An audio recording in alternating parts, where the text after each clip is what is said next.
नमस्कार, आप देख रहे हैं लोकसभा चुनाव को पेश करती है एनडीटीवी की खास सीरीज चुनाव डी कोड। मैं हूं मनीष शर्मा। हर दिन की तरह आज भी राजस्थान में लोकसभा चुनाव से जुड़ा एक और नया चुनावी हिसाब किताब आपके सामने तमाम आंकड़ों के जरिए रखेंगे।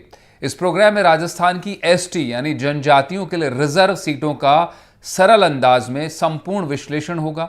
आपको बताएंगे कि राजस्थान की 3 एसटी आरक्षित सीटों पर लोकसभा चुनाव में हर चुनाव में मतदाताओं की पसंद और नापसंदगी क्या रही, कौन सा दल हावी रहा और कौन सा दल पिछड़ा, इसके पीछे क्या वजह रही, ये भी आपको तफसील से बताएंगे। जनजाति वोट बैंक के पैटर्न और बिहेवियर को भी समझने की कोशिश करेंगे। किस तरह का जनजाति वोट बैंक में बदलाव आया है या फिर किस दल की तरफ वो शिफ्ट हुआ है। और आखिर में सबसे बड़ा सवाल, जो दुनिया का सबसे बड़ा चुनाव है उसके लिए सबसे बड़ा सवाल, हम जानेंगे उसका जवाब। 2024 में जनजातियों का रुख क्या रहने वाला है। सब कुछ इंटरैक्टिव ग्राफिक्स के जरिए सबसे पहले डिकोड करेंगे। सबसे पहले ग्राफिक्स।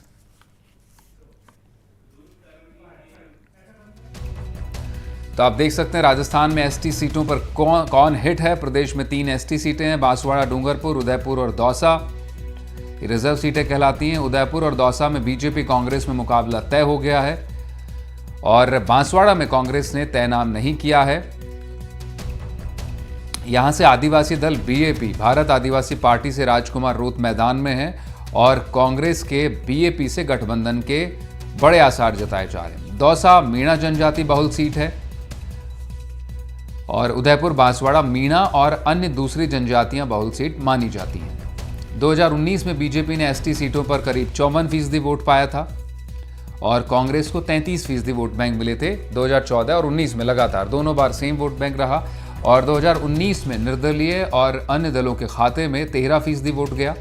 और 2 चुनाव का 2014 और 19 का हाल आपके सामने। 3 सीटें बीजेपी ने जीती। 19 में 54% वोट बैंक, 14 में करीब 47% था। कांग्रेस का स्टैटिक रहा, दोनों बार एक ही जैसा वोट बैंक, लेकिन बड़ा फेरबदल अन्य के खाते में देखने को मिला, जो पहले 20% के आसपास था और अब बदलकर 13% 2019 में रह गया। यानी काफी बड़ा वोट बैंक आदिवासी बीजेपी की तरफ शिफ्ट हुआ लगता है। 3 सीटों पर उपचुनाव, जो 3 चुनावों का नतीजा है वो आप देख लीजिए। उदयपुर में 2009 में कांग्रेस जीती थी, 2014 में बीजेपी जीती और 2019 में फिर से बीजेपी ने कमल यहां पर खिलाया। और 24 में सबसे बड़ा सवाल होगा अब क्या होगा इस सीट पर, ये आपको 4 जून को पता लगेगा। दौसा सीट है जहां पर इंडिपेंडेंट जीते थे 2009 में निर्दलीय 51% वोट के साथ। 2014 में बीजेपी ने बड़ा टर्न अराउंड किया, 34% वोट बैंक के साथ जीती और 2019 में बीजेपी ने करीब 51.5% से ज़्यादा वोट बैंक हासिल किया। अब सवाल है कि जो 2 मीणाओं की लड़ाई है यहाँ पर दौसा में कांग्रेस बीजेपी में, क्या होगा। बांसवाड़ा 2009 कांग्रेस जीती थी 54% वोट बैंक के साथ में, 14 में बीजेपी ने बढ़त ली और सीट जीती और 19 में फिर से बीजेपी ने यहाँ पर कब्जा जमाया। अब इस बार बड़ा दिलचस्प मुकाबला होगा। बीएपी सामने है और बीजेपी के। ये आदिवासी का हिसाब किताब, आबादी है आदिवासियों की करीब 13.5% राजस्थान में, बांसवाड़ा में सर्वाधिक 70%, फिर उदयपुर में 56% और दौसा में 26%। और आधे से ज्यादा आदिवासी बीजेपी के साथ रहे राजस्थान में। 55% आदिवासी बीजेपी के साथ रहे 2019 चुनाव में और 38% कांग्रेस के साथ गए। अब आपको बता देते हैं कि क्या मुकाबला है। दौसा से कन्हैया लाल मीणा बीजेपी से हैं, मुरारी लाल मीणा कांग्रेस से हैं, सिटिंग एमएलए हैं मुरारी लाल। और जो आरक्षित दूसरी सीट है उदयपुर, मन्ना लाल रावत वर्सेज ताराचंद मीणा का मुकाबला होगा। और जो बांसवाड़ा सीट है वहां पर बीजेपी के महेंद्रजीत मालवीय कांग्रेस से आए हैं। कांग्रेस में अब कैंडिडेट में मुश्किल आ रही है, तो इसलिए बीएपी राजकुमार रोत आपके सामने होंगे, जनता के सामने होंगे। और बड़ी बात यहां पर यह है कि कांग्रेस बीएपी के साथ में समर्थन उसको दे सकती है। और तीनों मेहमान इस वक्त हमारे साथ मौजूद होंगे, उनका रुख कर लेंगे। जो हमारे पॉलिटिकल जानकार, बीजेपी कांग्रेस के स्पोक्सपर्सन और ट्राइबल मामलों के भी अफेयर्स के एक्सपर्ट हमारे साथ जुड़ेंगे। पंकज मीणा बीजेपी से जुड़े हैं और राजेंद्र आर्य कांग्रेस से, मुकेश गोस्वामी ट्राइबल एक्टिविस्ट। तीनों का बहुत स्वागत है आपका। पहला सवाल मेरा कांग्रेस से होगा, दौसा सीट की बात करेंगे। पायलट परिवार का गढ़ माना गया राजन जी दौसा सीट को। 8 विधानसभाएं आती हैं उसमें, हालांकि बीजेपी ने बढ़त ली विधानसभा चुनाव में भी। पिछली बार दोनों बार से बीजेपी सीट पर है। 2009 को अगर याद करें तो इंडिपेंडेंट इस सीट पर जीत के गए थे। 2 बार से मीणा बनाम मीणा लड़ाई हुई और अब तीसरी बार से भी मीणा वर्सेस मीणा का मुकाबला होने वाला है। 5 विधायक बीजेपी के हैं फिलहाल, 3 सीटें आपके पास है, कांग्रेस के पास।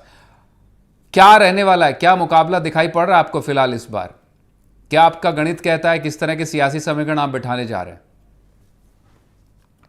देखिए सर, जहां तक दौसा लोकसभा चुनाव की बात, तो लास्ट टाइम जब इसके अंदर बहुत ही क्लोज कंटेस्ट के अंदर सविता मीना जी यहाँ से कांग्रेस पार्टी के, और हम बहुत नजदीकी मार्जिन पे वो जीत पाए, और जबकि उसमें पूरी संभावना थी कि हम, लेकिन इसी वजह से नहीं। और आपको पता होगा कि 2014 और 2019 के अंदर राजस्थान की 25 की 25 लोकसभा सीटों में कांग्रेस पार्टी ने वहां पर कोई भी जीत दर्ज नहीं करी, और 2018 में हम जीत कर आए, तब हमारे मतलब काफी सारे ट्राइबल से हमारे विधायक थे, जिसमें से 7 विधायक हमारे जनरल सीट से जीत कर आए थे, और इस बार भी करीबन हमारे 5 विधायक सामान्य सीटों से ट्राइबल जो बिना के साथ में लोग जीत कर आए।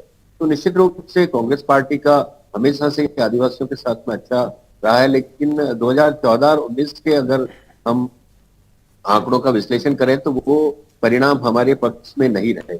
ये वास्तव में चिंताजनक बात है। राजस्थान की करीबन 13.5% के आसपास आबादी ट्राइबल कम्युनिटी से है, और ये आपको पता होगा सवाई माधोपुर वाला इलाका है, जहाँ पर भी हम मतलब हमने मीना कम्युनिटी से कैंडिडेट डिक्लेयर किया, वो सामान्य सीट है, और वहां से सामान्य सीट से हमारे जीतते भी रहे हैं।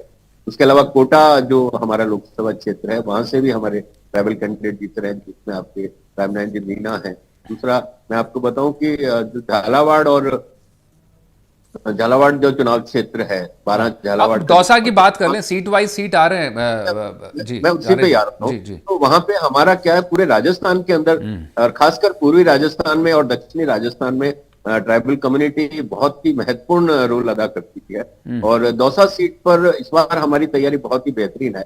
और आपको पता होगा कि दौसा से हमारे जो वर्तमान विधायक हैं मुरारी लाल जी मीणा, जो हमारे इस बार प्रत्याशी हमने घोषित कर दिया। आपको पता है, आपने जैसा कि बताया कि भाई भाजपा ने भी कन्हैयालाल जी को घोषित किया, तो निश्चित रूप से ये सीट हम बहुत ही मतलब मजबूती के साथ और 36 कौम के सारे, न केवल सिर्फ मीना मतदाताओं के, बल्कि हम 36 कौम के सहारे, चाहे ओबीसी हो, चाहे स्वर्ण हो, चाहे दलित हो, उन तमाम वोटों के ठीक है। हालांकि बात हम सिर्फ एसटी मतदाताओं की कर रहे हैं, क्योंकि एसटी रिजर्व सीटें हैं, तो बाकी ओबीसी की भी बात होगी अगले प्रोग्राम्स में, लेकिन फिलहाल एसटी तक ही हमने सीमित रखा जी। नहीं, बड़ी दिलचस्प बात यह भी कि जो 3 चुनाव हैं जिसका आपकी पार्टी भी जिक्र कर रही है, आपने देखा भी होगा मुरारी लाल मीणा के नॉमिनेशन रैली में भी कहा सचिन ने कि 3 बार से वो सीट आपके पास नहीं है, और 2009 में की भी जब अगर फाइट देखें तो निर्दलियों के बीच फाइट हुई थी। दिलचस्प बात थी कि तब आप तीसरे पायदान पर थे, चौथे पर बीजेपी थी, लेकिन बीजेपी ने जबरदस्त टर्न अराउंड किया और पहले पायदान पर 2014 और 19 में आ गई है, लेकिन आप तीसरे पर बरकरार रहे। हालांकि 2019 की लड़ाई थोड़ी नजदीकी रही, 78,000 करीब वोट से आप हारे। उस पर सवाल बीजेपी से अब बनता है, मीणा साहब से जवाब लेंगे। 2009 में निर्दलियों के बीच लड़ाई हुई थी, किरोड़ी लाल मीणा जीते, कांग्रेस तीसरे पर, बीजेपी चौथे पर थी, और 3.5% के आसपास बीजेपी को वोट बैंक मिला था। 14 में बीजेपी 33% वोट के साथ जीती, कांग्रेस तीसरे पर रही। 2019 में फिर मीणा बना मीणा लड़ाई हुई, बीजेपी जीती, कांग्रेस दूसरे पर आई, 78,000 का मार्जिन था जैसे मैंने बताया। क्या इस बार फाइट टाइट रहने वाली है वहां पर बीजेपी के लिए? मैं एक ही तो बताना चाहूंगा, परिसीमन के बाद में दौसा का ज्योग्राफिकल और डेमोग्राफिकल चेंजेस हुए हैं, इसलिए इस दौसा जो लोकसभा वर्तमान में है, इसको 2008 से पहले की लोकसभा से कंपेयर करना बिल्कुल भी उपयुक्त नहीं है। और उस जमाने में जनरल सीट हुआ करती थी, इसलिए पायलट साहब वहां जीतते थे, तो किसी भी तरह से ये कहना नहीं चाहिए कि वो पायलट साहब अब गढ़ रहा है, क्योंकि ज्योग्राफिकली और डेमोग्राफिकली दोनों परिवर्तन हो चुके हैं। दूसरी बात मैं ये कहना चाहूंगा कि आजादी के बाद से ही एक आदिवासी और दलितों के बीच में कांग्रेस ने ये, हम पिछले 2-3 चुनाव की बात कर रहे हैं सर, 2009 से देख रहे हैं हम, 2014, 19, 2009 जी। मैं बिल्कुल उसी चीज पे आ रहा हूँ। तो कांग्रेस ने कहीं ना कहीं इंजेक्ट करने की कोशिश करी कि जो आरक्षण है ये कांग्रेस ने दिलवाया, जबकि वास्तविकता यह है कि आरक्षण दिलाने में बहुत बड़ा रोल अम्बेडकर जी का था, और अम्बेडकर जी का इतिहास इस बात का गवाह है कि कांग्रेस ने कितना उनके साथ दुर्व्यवहार करा और कितना उनको अंडर एस्टिमेट किया।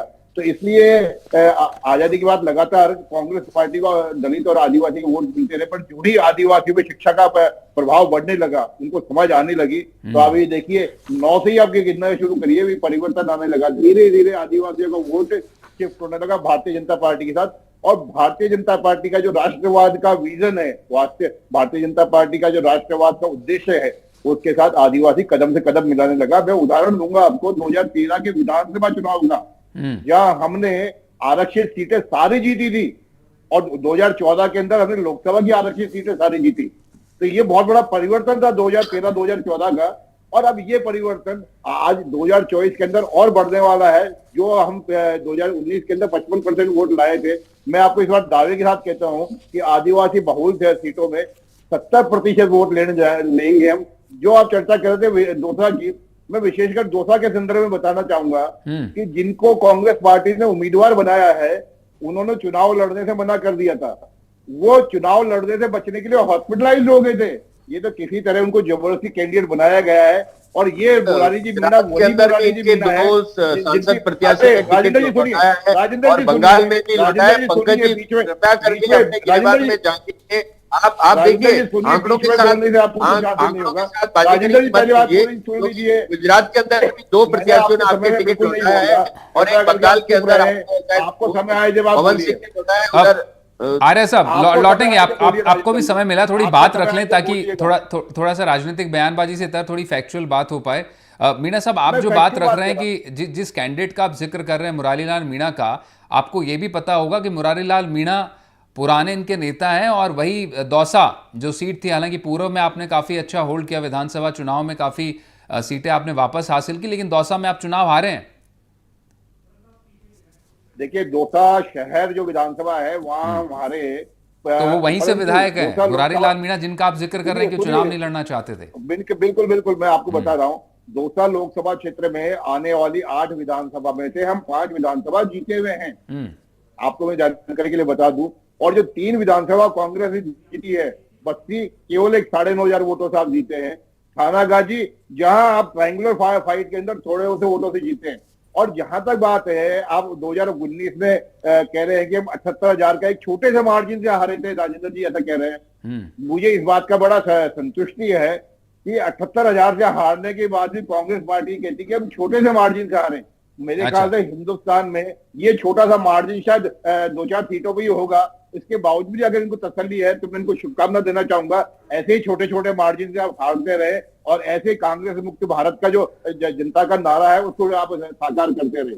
अच्छा, नहीं, लेकिन फिलहाल तो कांग्रेस युक्त बीजेपी दिखाई पड़ रही है राजस्थान में। तो खासतौर पर देखें मीणा साहब, लगातार एक के बाद एक नेता, बड़े नेता, खासतौर पर अब जो बात हम करने जा रहे हैं बांसवाड़ा सीट, वहां से आपको प्रत्याशी कांग्रेस से मिले हैं। कांग्रेस मुक्त भारत की बात करते हुए आप कांग्रेस युक्त हो गए।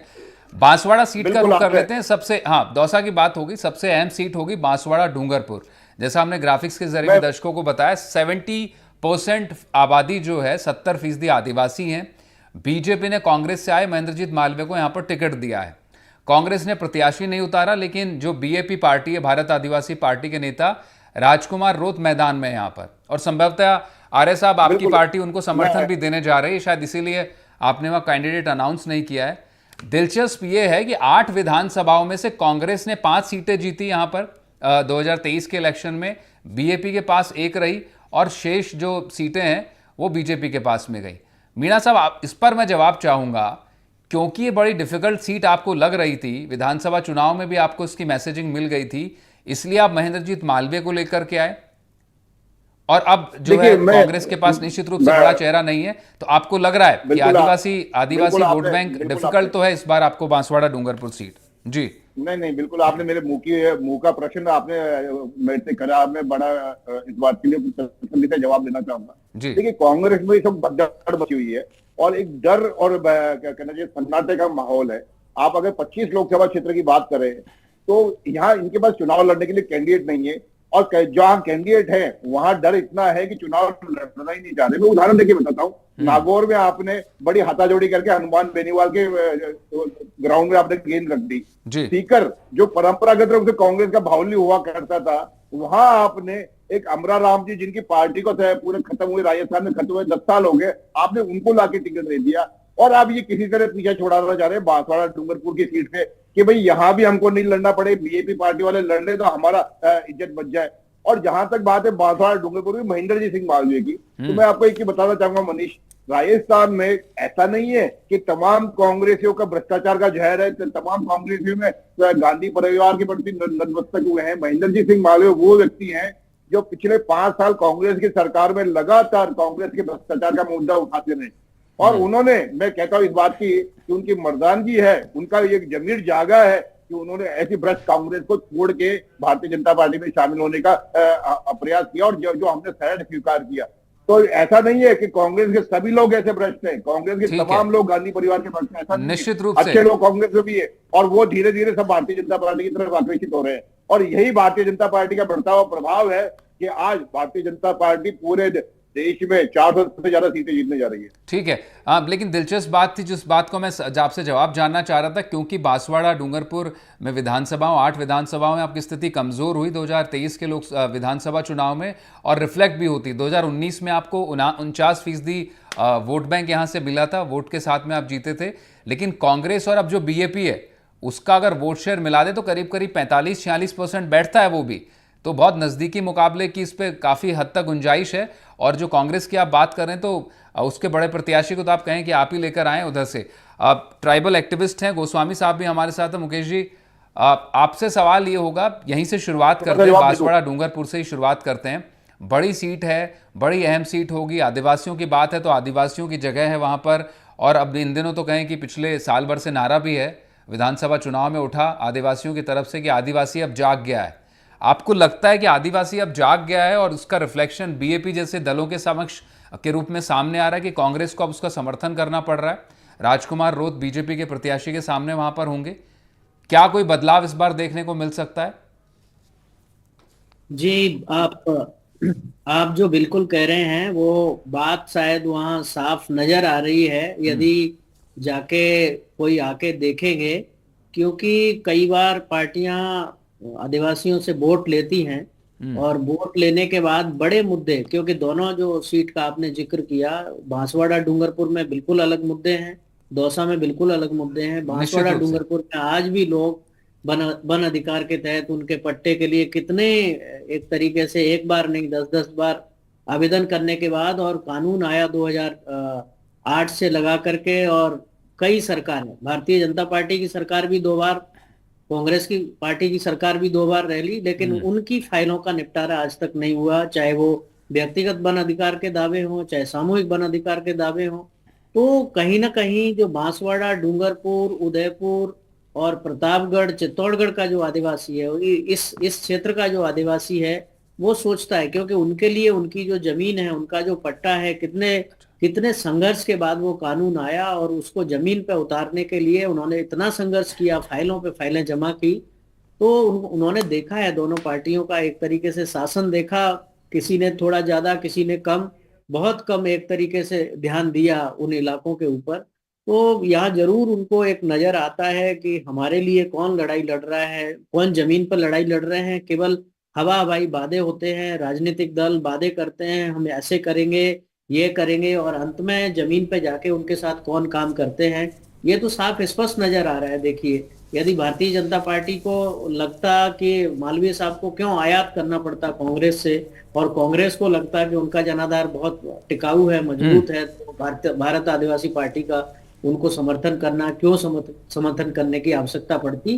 तो बिल्कुल सही है कि इस बार इस पूरे इलाके में भारत आदिवासी पार्टी की एक तरीके से यदि ग्राउंड पे जाके देखेंगे तो बड़ी लहर जैसा नजर आ रहा है। लोग उसके बारे में बात कर रहे हैं, और वो कह रहे हैं क्योंकि लोग वहीं से, और वो कोई हवाई जहाज में बैठने वाले लोग नहीं है, वो मोटरसाइकिल से, वो छोटी छोटी गाड़ियों से प्रचार प्रसार में लगे हुए हैं, और वो मुद्दे को जी करके निकले हैं।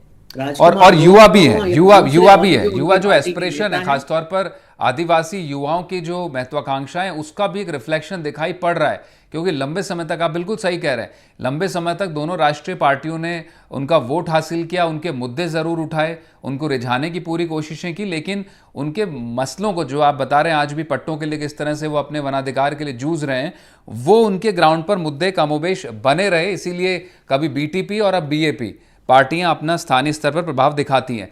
आर्य साहब, मेरा सवाल आपसे होगा, 5 साल आपकी सरकार रही राजस्थान में, अपराध को लेकर तो काफी राजस्थान चर्चित रहा, लेकिन खासतौर पर जनजाति उत्पीड़न को लेकर भी बड़ी खबरें छाई रहीं। एक डेटा अगर मैं दूं तो 22% की दर से 5 सालों में राजस्थान में जातीय और जनजातीय उत्पीड़न बढ़ा।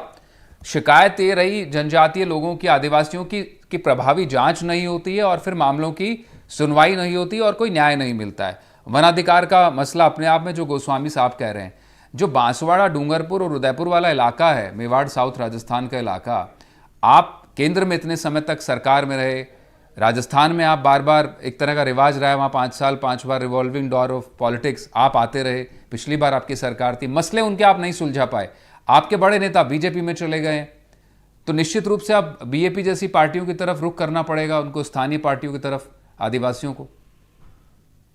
देखिए मनीष जी, ऐसा बिल्कुल भी नहीं है। 2019 के अंदर और 2014 में भी और 2019 के अंदर भी बांसवाड़ा डूंगरपुर से कनकमल कटारा लगातार 2 बार सांसद जीत कर आए। और जब एक तरफ भाजपा कहती है कि साहब मोदी जी के चेहरे पर हमारे तमाम नेता चुनाव लड़ते हैं, तो मुझे समझ में नहीं आता है कि अब कनकमल कटारा के चेहरे से क्या मोदी जी का चेहरा हट गया क्या।